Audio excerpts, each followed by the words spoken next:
শুক্রবার জুমার দিন দুপুর 12টা থেকে 2টার মধ্যে এই ছোট্ট দোয়াটি কেউ যদি 11 বার পাঠ করে, এরপরে সে আল্লাহর কাছে যা চাইবে আল্লাহ পাক তাকে তাই দান করবে।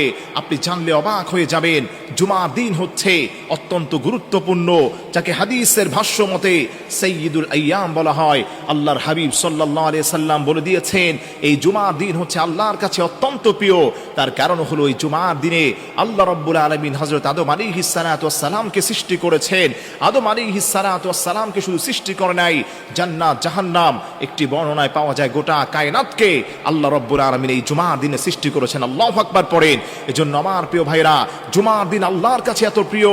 আল্লাহর হাবিব বলেন, এই জুমার দিনে কেউ যদি বেশি বেশি আল্লাহর কাছে দোয়া করতে পারে, আল্লাহ ওই গোলামের দোয়াগুলোকে কবুল করেন। এবং স্পেশালি যদি কিছু দোয়া পড়ে, কিছু নাম নিয়ে দোয়া করে, আল্লাহ তৎক্ষণাৎ ওই দোয়াকে কবুল করে নেন। মনে রাখবেন, শুক্রবার জুমার দিন দুপুর 12টা থেকে 2টার মধ্যে আপনি যদি এই দোয়াটাকে 11 বার পড়বেন, আপনি পড়বেন, ইয়া রাহিমাল মাসাকিন, ইয়া রাহিমাল মাসাকিন, ইয়া